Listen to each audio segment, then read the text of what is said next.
الحمدللہ رب العالمین والصلاة والسلام علی سید الانبیاء والمرسلین نبینا محمد وعلی آلہ وصحبہ اجمعین، اما بعد۔ رب اشرح لی صدری ویسر لی امری واحلل عقدۃ من لسانی یفقہوا قولی۔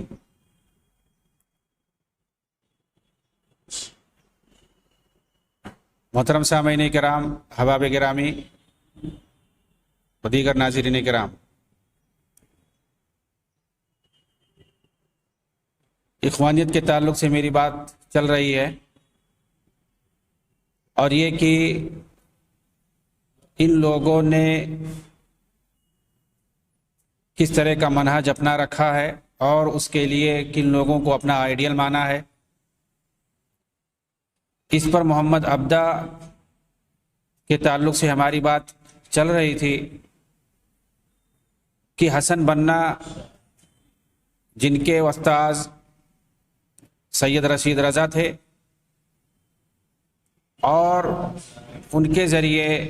وہ کس طرح سے محمد عبدہ اور جمال الدین سے متاثر تھے۔ چنانچہ محمد عبدہ، جو کہ مصر کے اندر بلکہ پورے عالم عرب کے اندر عقل پرستی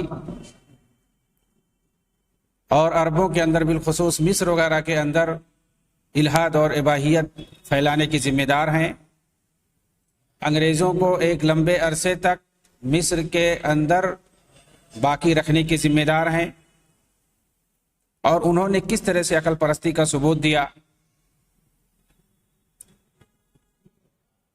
کہ قرآن اور حدیث کو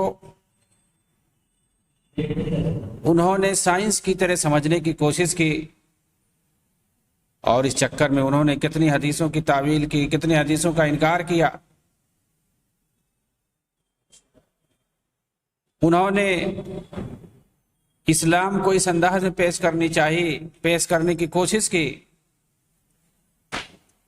کہ یورپ اور انگریز ان سے خوش ہو جائیں، اور ان کے عقل کے مطابق، ان کے من موافق اسلام کو ڈھالنے کی کوشش کی۔ اور یہ کون نہیں جانتا کہ یورپ کے سامنے اسلام کے چہرے کو بہتر بنانے والے اسے مسخ کر کے دراصل پیش کرتے ہیں۔ وہ کہتے ہیں کہ ہم بہتر بنا کے پیش کرنے کی کوشش کرتے ہیں، حالانکہ وہ اسلام کے چہرے کو مسخ کر کے پیش کرنے کی کوشش کرتے ہیں، اور مادی ترقی کے چکر میں دین و آخرت کو بگاڑنے کی کوشش کرتے ہیں، جبکہ اسلام کا مقصد لوگوں کو اللہ کے دین کی طرف لگانا ہے، اخروی کامیابی ہے، نہ کہ مادی ترقی ہے۔ اور دنیاوی ترقی یہ ایک انعام الہی ہے، نہ کہ بنیادی مقصد، جیسا کہ فرمان باری تعالیٰ ہے وَلَوْ أَنَّ أَهْلَ الْقُرَىٰ آمَنُوا وَاتَّقَوْا لَفَتَحْنَا عَلَيْهِمْ بَرَكَاتٍ مِّنَ السَّمَاءِ وَالْأَرْضِ۔ سورہ اعراف کی آیت نمبر 96 کے اندر اللہ تعالیٰ فرماتا ہے کہ اگر یہ بستی والے ایمان لاتے اور تقوی اختیار کرتے تو ہم ان کے اوپر زمین و آسمان ہر جگہ سے برکتوں کے دروازے کھول دیتے۔ تو بنیادی مقصد ایمان لانا، اللہ کا تقوی اختیار کرنا اخروی مقصد ہے، اور انسان جب اللہ کا فرما بردار بندہ بنتا ہے تو اللہ رب العالمین انعام کے طور پر اسے دنیا بھی نوازتا ہے۔ اسی لیے اللہ رب العالمین نے یہ دعا سکھائی ہے ہمیں، ربنا آتنا فی الدنیا حسنہ وفی الآخرۃ حسنۃ وقنا عذاب النار۔ چنانچہ دنیاوی چکر میں ہمیں اپنی آخرت کو بگاڑنے کی کوشش نہیں کرنی چاہیے، جس طرح سے عقل پرست کرتے ہیں۔ آج محمد عبدہ کے اصلاحی کاموں پر 100 سال سے زیادہ ہو چکے، مگر ان سے صرف نقصان کے کچھ فائدہ نہیں ہوا۔ عورت کی آزادی، مخلوط تعلیم، مخلوط معاشرہ، دین بیزاری کے سوا کیا حاصل ہوا؟ شریعت کی پابندی کرنے والوں کا کس طرح مذاق اڑایا گیا؟ یہاں تک کہ مصر کے اندر حالت یہ ہو گئی تھی، ایک موقع ایسا آیا تھا کہ داڑھی رکھنا جرم سمجھا جاتا تھا۔ دوسری طرف دین کے مسلمہ اصولوں کا انکار، جس کی ایک واضح مثال جادو کی ہے، جسے شریعت نے حق مانا ہے،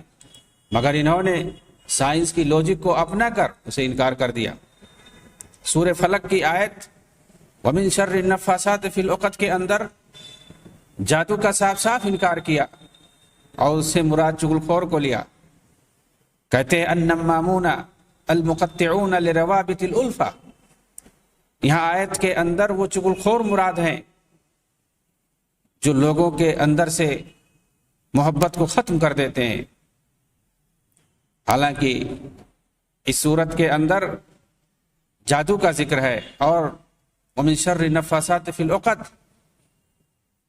گروہوں کے اندر پھونک مارنے والیوں کی برائی سے پناہ مانگی گئی ہے. اور ظاہر سی بات ہے اس سے جادوگرنیاں مراد ہیں جو گروہوں کے اندر پھونک مار کر کے جادو کرتی ہیں. تو جادو ٹوٹکا اور نبی صلی اللہ علیہ وسلم کے اوپر جو جادو کیا گیا تھا ایک یہودی نے کیا تھا. چنانچہ اس موقع پر سورہ فلق نازل ہوئی تھی.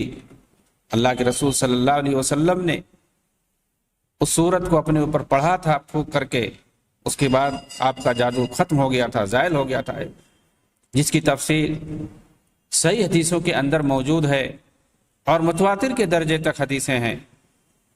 لیکن انہوں نے قرآن کی آیت کے اندر غلط تعویل کر کے اس کا معنی بدل کر کے ایسی تعویل جس کو کسی نے مراد نہیں لیا، کسی بھی مفسر نے یہ نہیں کہا ہے کہ یہاں مراد چغل خور ہیں. النفاسات ظاہر سی بات ہے تو مؤنث کا لفظ ہے، تو انہوں نے نمامون کا ترجمہ کیا ہے، مذکر کا کیا ہے. اس سے مراد جادوگر ہیں، اس سے مراد چغل خور ہیں جو لوگوں کے درمیان چغل خوری کرتے ہیں، ادھر کی باتیں ادھر کرتے ہیں اور اس طرح سے دو لوگوں کے درمیان جو آپسی محبت اور بھائی چارہ تھی اس کو ختم کرنے کی کوشش کرتے ہیں. ان لوگوں سے یہاں چغل خوروں سے گویا یہاں پناہ مانگی گئی ہے. حالانکہ یہ غلط ہے. ان کو دراصل جادو سے چڑ ہے اور جادو کو انہیں انکار کرنا ہے، جادو کی حقیقت کو تسلیم نہیں کرنا ہے. اس لیے انہوں نے یہ تعویل کرنے کی کوشش کی ہے. اور قرآن کے اندر یہ معلوم رہے جہاں صراحت کے ساتھ جادو کے لیے سحر کا لفظ آیا، صرف یہی نہیں، یہاں تو اشارہ ہے آیت کے اندر، سورہ فلق کے اندر جادو کی طرف اشارہ ہے. اور جہاں قرآن میں صراحت کے ساتھ جادو کا لفظ ہے، سحر کا لفظ ہے جس کے معنی جادو ہوتا ہے، ساحر جس کا معنی جادوگر ہوتا ہے، ان سب کا انہوں نے انکار کر دیا اور کہا یہ تک تمثیل قرار دیا گیا ہے. اور اس تعلق سے جتنی حدیثیں وارد ہیں سب کا انہوں نے انکار کر دیا ہے. یعنی جادو کے تعلق سے الاعمال الکاملہ لمحمد ابدا جس کو جمع کیا ہے محمد امارہ نے، اس کے اندر پوری تفصیل آپ دیکھ سکتے ہیں جلد نمبر 5 صفحہ نمبر 566 کے اندر. اسی طرح سے دکتور عبداللہ شحاتہ کی کتاب منہج الامام محمد ابدا فی تفسیر القرآن، یہ بہت اہم ہے کہ تفسیر کے اندر کس طرح سے انہوں نے تہیہ پانچا کیا ہے، کس طرح سے انہوں نے جو سلف صالحین اور مفسرین نے تفسیر جس طرح سے کی ہے آیتوں کی، انہوں نے کس طرح سے لوجیکل اور عقل پرستی میں ڈوب کر کے سائنس کے طرز پر انہوں نے آیت کی تعویلیں کی ہیں، ان سب کی تفصیل آپ کو یہاں پر مل جائے گی. اس کے لیے کچھ اور ان کے عقل پرستی کے بارے میں اگر تفصیل سے جاننا چاہتے ہیں تو چند اور کتابوں کا دیکھنا ضروری ہے، تاکہ اس طرح کے لوگوں جنہوں نے بنیاد ڈالی ہے عالم اسلام کے اندر عقل پرستی کی، اور ان کو جس طرح سے محمد ابدا کو، جمال الدین کو ماسٹر مائنڈ تصور کیا جاتا ہے، انہی لوگوں کے واسطے سے بر صغیر ہند پاک کے اندر بھی عقل پرستی آئی. اور یہاں بھی بہت سارے لوگ جیسے سر سید احمد خان، چراغ علی اور اسی طرح سے حمید الدین فراہی، اور موجودہ دور میں راشد شاز ہیں تو کون جاوید غامدی ہیں، اس طرح سے بہت سارے لوگ عقل پرست جنہوں نے، پرویز غلام ہیں، حدیثوں کا کہیں پر صراحتاً انکار کیا، کہیں پر اشارتاً انکار کیا. اس طرح سے تو انہی لوگوں کو بنیاد بنایا جاتا ہے، انہی لوگوں کو ماسٹر مائنڈ سمجھا جاتا ہے، جمال الدین افغانی کو اور محمد ابدا کو. ان سب کے لیے ہم چند کتابوں کا ذکر کرتے ہیں تاکہ ان کو پڑھنے کے بعد ہمیں آگاہی حاصل ہو ان کی خطرناکیوں کی طرف. انہوں نے جو فتنہ پھیلایا ہے، الہاد کا فتنہ جو پھیلایا عالم اسلام کے اندر، عقل پرستی کا جو فتنہ پھیلایا انہوں نے، اور وہ اعتزال جو بہت پہلے عالم اسلام کے اندر دھوم مچائے ہوا تھا، اور حدیثوں اور سنتوں اور اس طرح سے قرآن کی جو عقیدے ہیں صحیح قرآن اور حدیث کے اندر بتائے گئے ہیں، ان سب پر کس طرح سے ان لوگوں نے چھاپا مارا تھا اور علماء اہل سنت کو کس طرح سے پریشان کیا گیا تھا، وہی اعتزال دوبارہ ان لوگوں کے ذریعے سے اجاگر کیا جا رہا ہے۔ چنانچہ آپ اس کے لیے دیکھیں العلمانیہ دکتور سفر حوالی کی، خاطرات و جمال الدین افغانی، یہ عبدالعزیز سید الاہل کی، اس طرح سے الاتجاہات الفکریہ والسیاسیہ والاجتماعیہ علی الحوافظہ کی، اس طرح سے تاریخ الوسطاذ الامام، خود یہ اس کتاب کے اندر بہت ساری چیزیں مل جائیں گی جمال الدین افغانی، اور اسی طرح سے شیخ محمد ابدا کے تعلق سے یہ کتاب خود سید رشید رضا نے لکھی ہے، رسالۃ التوحید، اس کی تقدیم، اس کو جو مقدمہ لکھا ہے محمد ابدا کی یہ کتاب ہے، لیکن اس کا جو مقدمہ ہے وہ اہم ہے یوسف غزال کی۔ اسی طرح سے منہج المدرسہ العقلیہ الحدیثہ فی التفسیر، یہ بہت اہم کتاب ہے، منہج المدرسہ العقلیہ الحدیثہ فی التفسیر، فہد الرومی کی ہے، یہ سعودی عالم ہیں، اور اس کے اندر انہوں نے خاص طور سے شیخ محمد ابدا کی جو تفسیری منہج ہے، اور اسی طرح سے سید رشید رضا ہیں، اور اسی طرح سے سید قطب ہیں، تو ان لوگوں نے جو منہج اختیار کیا ہے تفسیر لکھنے میں، اس کو تفصیل سے انہوں نے بتایا ہے کہ کس طرح سے انہوں نے اپنی عقل کا استعمال کر کے اور سنتوں کا انکار کیا ہے تفسیر کے ذریعے سے۔ سلسلۃ اعلام العرب، اور اسی طرح سے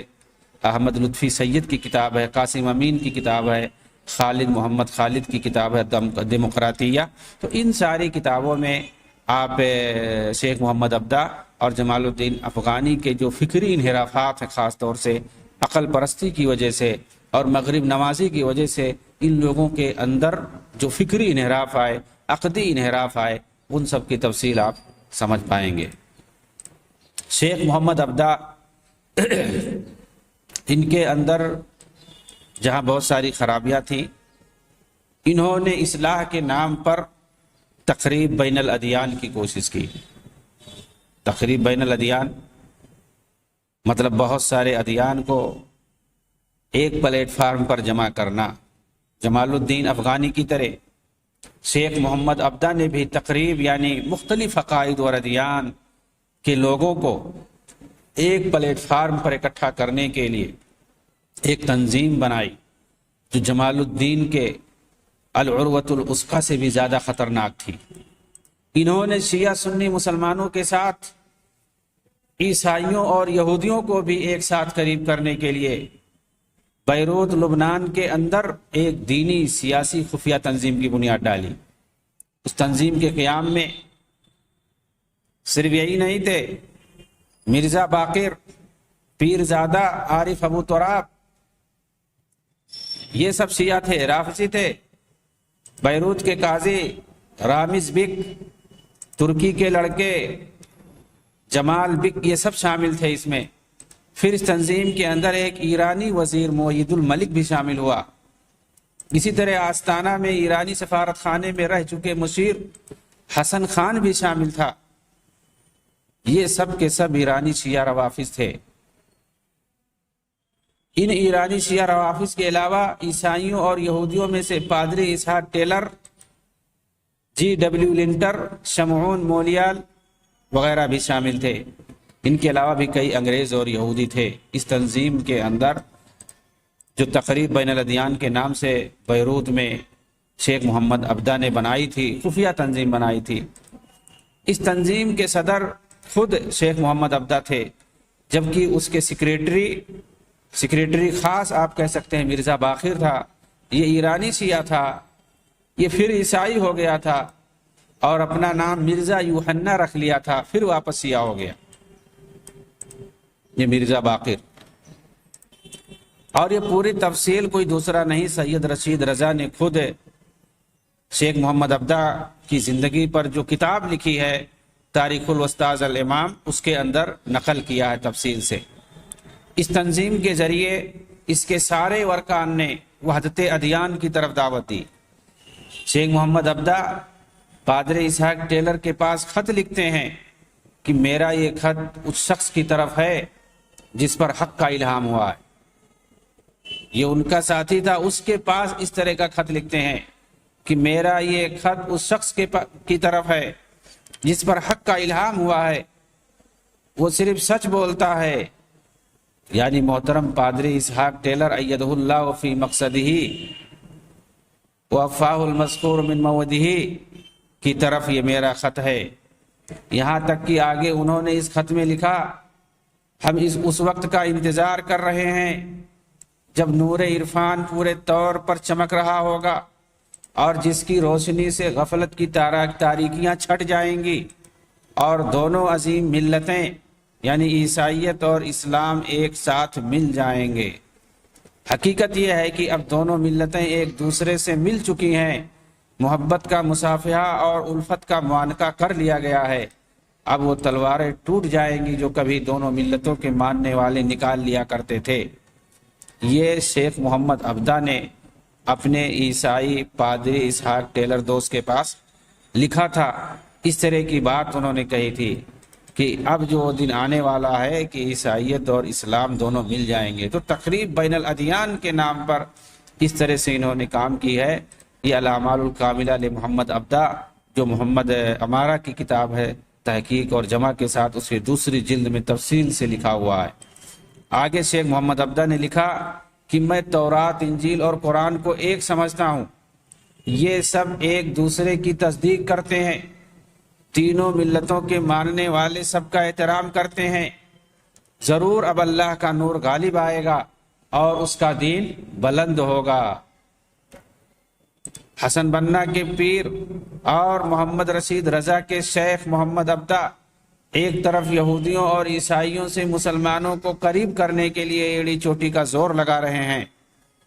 دوسری طرف جی ڈبلیو لنٹر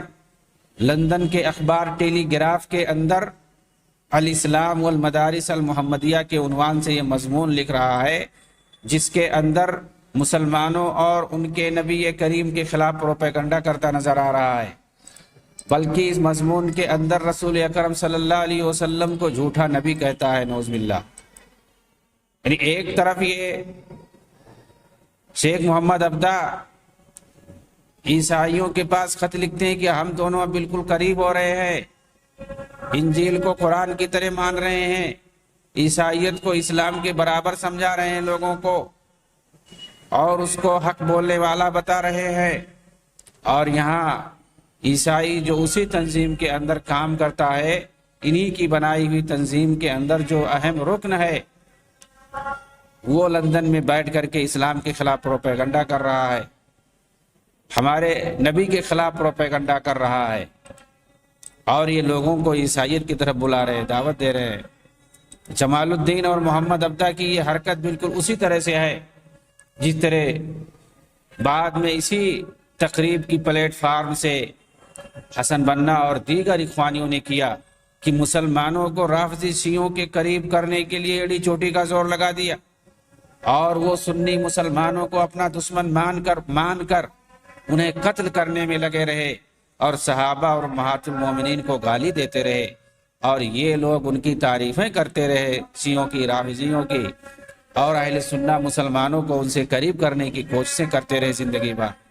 جبکہ کوئی بھی شیعہ رافضی اہل سنت والجماعت کے قریب نہیں ہو سکا، اور نہ وہ کبھی ہوگا، بلکہ الٹا انہیں اپنا دشمن سمجھتا ہے اور امہات المومنین کو گالی دیتا ہے، صحابہ کرام کو گالی دیتا ہے، یا حسین کا نعرہ لگا کر کے عربوں کو مارتا ہے۔ دوسری طرف اگر دیکھیں تو یہی اسحاق ٹیلر کہہ رہا ہے کہ چونکہ مسلمان عیسیٰ علیہ السلام پر ایمان لاتے ہیں، اس طرح وہ ہمارے نزدیک مسیحی ہیں۔ یہ اسحاق ٹیلر جس کو یہ بول رہے ہیں کہ اس پر حق الہام ہو رہا ہے، حق کا الہام ہو رہا ہے، یہ سچ بات بولتے ہیں، ان کے اوپر حق کا الہام ہوتا ہے۔ یہی اسحاق ٹیلر ان کا دوست ہے شیخ محمد عبدہ کا، کیا کہہ رہا ہے کہ چونکہ مسلمان عیسیٰ علیہ السلام پر ایمان لاتے ہیں، اس طرح وہ ہمارے نزدیک عیسائی ہیں، اس لیے ہمیں ان کے لیے ہر اتوار کے دن دعا کرنی چاہیے اور ان کے لیے ہدایت اور حق کے راستے پر آنے کی دعا مانگنی چاہیے۔ یعنی وہ دعا مانگ رہا ہے اس بات کے لیے کہ جو مسلمان عیسیٰ علیہ السلام پر ایمان رکھتے ہیں وہ پورے طور سے عیسائیت میں داخل ہو جائیں۔ صرف ایمان لانے سے کام نہیں چلے گا، یعنی وہ مسلمانوں کو عیسائی بنانے کے چکر میں ہے، اور یہ شیخ محمد عبدہ مسلمانوں کو عیسائیوں کے قریب کرنے کے چکر میں ہیں۔ تو آخر یہ جو تقریب بین الادیان کی کوشش یہ کر رہے تھے، اس کا کیا مطلب تھا؟ مسلمانوں کو یہودی اور عیسائی بنانا، کیونکہ کوئی یہودی اور عیسائی اس پلیٹ فارم سے مسلمان نہیں ہو سکا، اور نہ ہی جس طرح سے شیخ محمد عبدہ نے عیسائیوں اور یہودیوں کے بارے میں خیر کے الفاظ کہے، ان کے لیے جو خوش فہمی کے الفاظ کہے، کبھی کسی یہودی یا عیسائی نے اسلام کے بارے میں یا مسلمانوں کے بارے میں اس طرح کی بات نہیں کہی۔ آخر یہ کیسی تقریب تھی؟ شیخ تو انگریزی حکومت کی خدمت کرنے اور عیسائیوں کے قریب ہونے کی بات کر رہے ہیں، جبکہ پادری مسلمانوں کو عیسائی بنانے کے فراق میں ہے۔ کیا اسے صہیونی خدمت نہیں کہیں گے؟ کیا یہ مسلمانوں کو انگریزوں اور صہیونیوں کی جال میں پھنسانے کے مترادف نہیں ہے؟ اپنے ان ایجنٹوں کے ذریعے انگریزوں کو سب سے بڑا فائدہ یہ ہوا کہ ان مشکوک تنظیموں کے ذریعے مسلمانوں کے اندر سے جہاد کی روح ختم کر دی گئی، کیونکہ جب سارے ادیان حق پہ ہیں اور سب ایک جیسے ہیں تو پھر کسی کے خلاف اعلان جہاد کی ضرورت کیوں؟ اور انگریز یہی چاہتے بھی تھے۔ چنانچہ اسی مقصد کی خاطر ہندوستان کے اندر انہوں نے قادیانیوں اور بہائیوں کو کھڑا کیا، جنہوں نے انگریزوں کے خلاف جہاد کو حرام کیا، اور فکری اعتبار سے انگریزوں کے غلام سید احمد خان نے بھی اس فتوے کی تائید کی اور انگریزی حکومت کی مدد کو واجب قرار دیا۔ اور اس کے بعد جتنی بھی عقلانی تنظیمیں بنائی گئی ہیں، سب نے جہاد کے مقام کو گھٹایا ہے۔ یہی وجہ ہے کہ سید محمد رشید رضا نے بھی نبی اکرم صلی اللہ علیہ وسلم کی تمام لڑائیوں کو، تمام غزوات کو دفاع پر محمول کیا ہے۔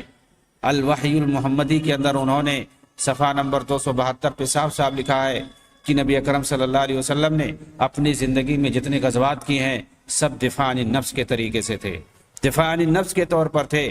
اسے کیا ثابت کرنا چاہتے ہیں؟ یہی ثابت کرنا چاہتے ہیں، اور ظاہر سی بات ہے دفاع عن النفس یہ ہر کسی کا حق ہے، ہر کوئی اپنی جان بچانے کے لیے لڑ سکتا ہے۔ تو کہتے ہیں کہ جتنی جنگیں ہوئی ہیں نبی صلی اللہ علیہ وسلم کے زمانے میں وہ سب دفاع عن النفس کے طور پر تھیں، اپنی جان کو ڈیفینس تھی، ڈیفینسو سب تھیں جنگیں۔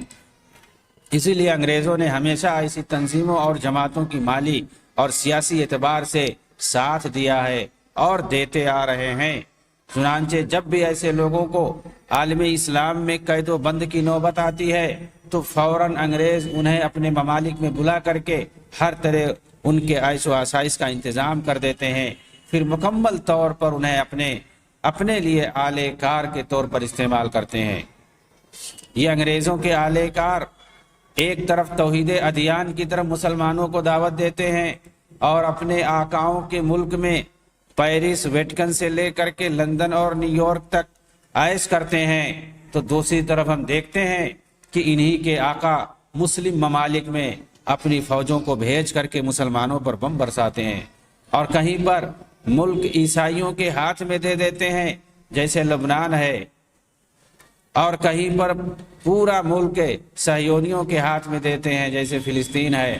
اور کہیں پورا ملک رافضیوں کے ہاتھ میں دے دیتے ہیں جیسے عراق اور شام ہے۔ کیا انہوں نے رسول کی سیرت کو اور آپ صلی اللہ علیہ وسلم کی دعوت کا مطالعہ نہیں کیا؟ کیا مکہ میں رہ کر کے آپ صلی اللہ علیہ وسلم نے کبھی اہل مکہ کے ساتھ مل کر کے تعاون کیا؟ کیا مدینہ کے اندر یہودیوں کے ساتھ مل کر توحید ادیان کی طرف کبھی دعوت دی؟ جبکہ اس وقت تورات کے اندر تحریف بہت کم ہوئی تھی۔ کیا جب نجران کے عیسائی آئے تھے تو اس وقت آپ نے انہیں اسلام کی طرف نہیں بلایا تھا؟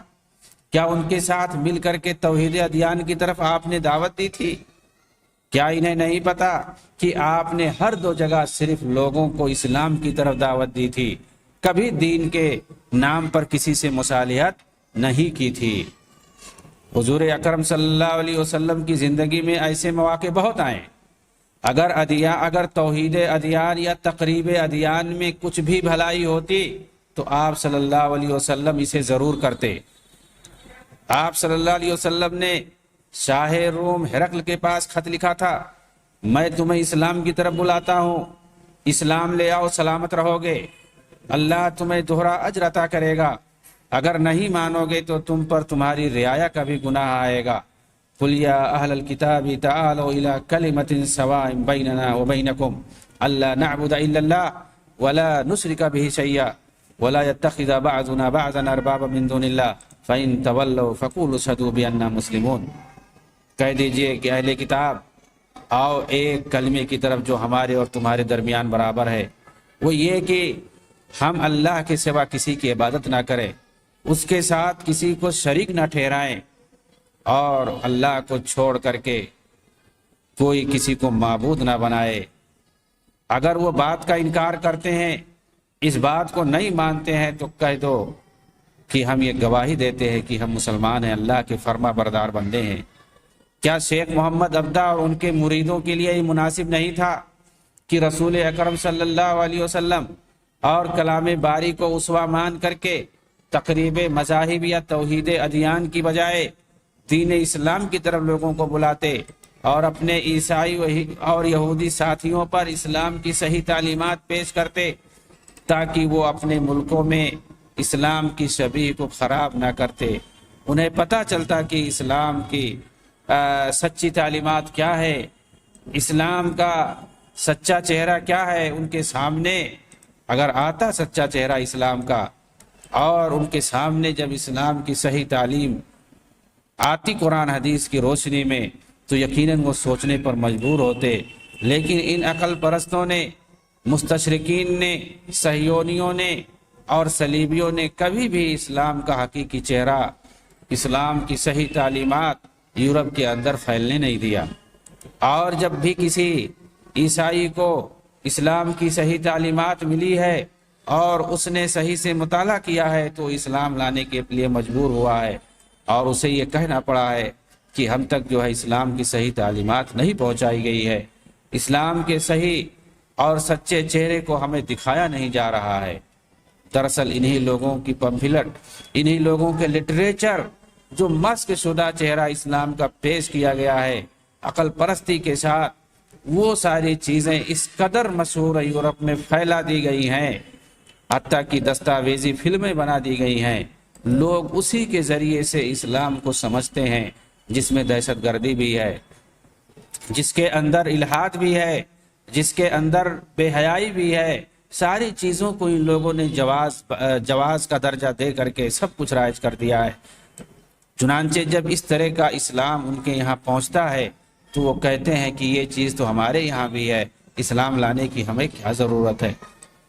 جو خرابیاں ہمارے یہاں ہیں، وہ خرابیاں تو اسلام کے یہاں بھی پائی جاتی ہیں، اسلام کے اندر بھی پائی جاتی ہے۔ اس طرح سے لوگ متنفر ہو جاتے ہیں۔ شیخ محمد عبدہ انگریز نوازی میں بھی کچھ کم نہ تھے، بلکہ اگر کہا جائے تو انہوں نے اپنی زندگی کا آخری حصہ اسی کے لیے وقف کر رکھا تھا، تو بے جانا ہوگا۔ جمال الدین افغانی کی طرح شیخ محمد عبدہ کی بھی انگریز نوازی کچھ کم نہ تھی۔ آپ انگریزی حکومت کے لیے بہت ہی مخلص تھے، اسے اپنی گراں قدر نصیحتوں سے نوازتے رہتے تھے اور ایسے مشورے دیتے تھے جن سے ان کا قبضہ پائیدار اور دیر پا ثابت ہو سکے۔ انگریز مسلم ممالک کے اندر، مصر کے اندر، فلسطین اور عراق کے اندر تاکہ دیر تک رہیں، حتیٰ کہ وہ انگریزوں کو ایسی غلطیوں سے آگاہ بھی کرتے رہتے تھے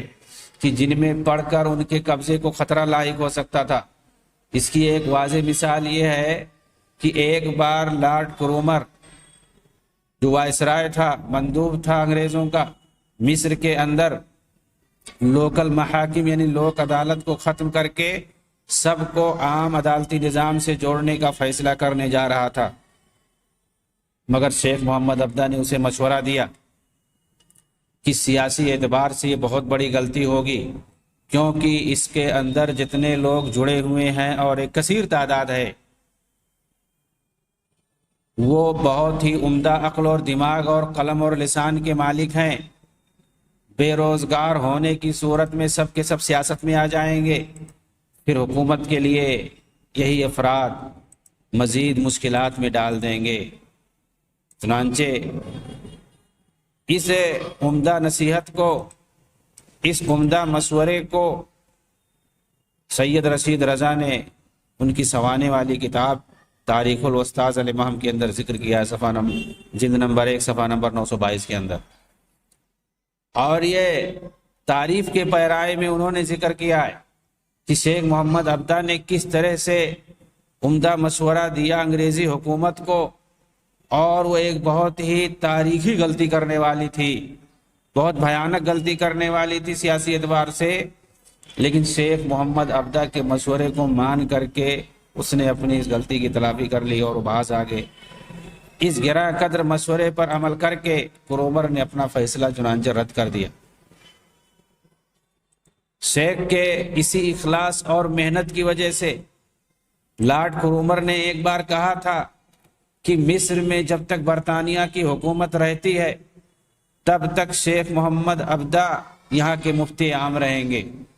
یہ بھی معلوم رہے کہ شیخ محمد عبدہ کو مصری حکومت نے جلا وطن کر دیا تھا، جو شام میں جا کر زندگی گزار رہے تھے، لیکن جب مصر پر انگریزی حکومت آئی تو شیخ کو مصر بلا لیا گیا۔ انگریزوں نے انہیں فوری طور پر بلایا۔ اس کی صراحت خود لارڈ کرومر نے اپنی کتاب مصر الحدیثہ کے اندر کی ہے، جس کی تفصیل آپ الفکر الاسلامی المعاصر کے اندر تفصیل سے دیکھ سکتے ہیں۔ چنانچہ یہ حسن بنا کے محبوب آپ کہہ سکتے ہیں، ان کے استاذ شیخ رشید رضا کے شیخ تھے شیخ محمد عبدہ، جو روحانی آئیڈیل تھے حسن بنا کے، ان کے اندر یہ ساری چیزیں پائی جاتی تھیں۔ تو آپ اندازہ لگا سکتے ہیں کہ حسن بنا اور پھر ان کے بعد آنے والے دوسرے اخوانی لیڈروں کے اندر کس طرح سے انگریز نوازی اور یہ ساری چیزیں رہی ہوں گی، اور اس کی واضح مثال ہے لندن کے اندر کس طرح سے ایک بڑا سا ٹاور انگریزوں نے دے رکھا ہے، جو اخوانی وہاں پر اپنا مرکز بنا رکھے ہیں۔ اللہ تعالی ہمیں ان کے مکر سے اور ان کی چال سے بچائے، آمین۔ وآخر دعوانا ان الحمدللہ رب العالمین، والسلام علیکم ورحمۃ اللہ وبرکاتہ۔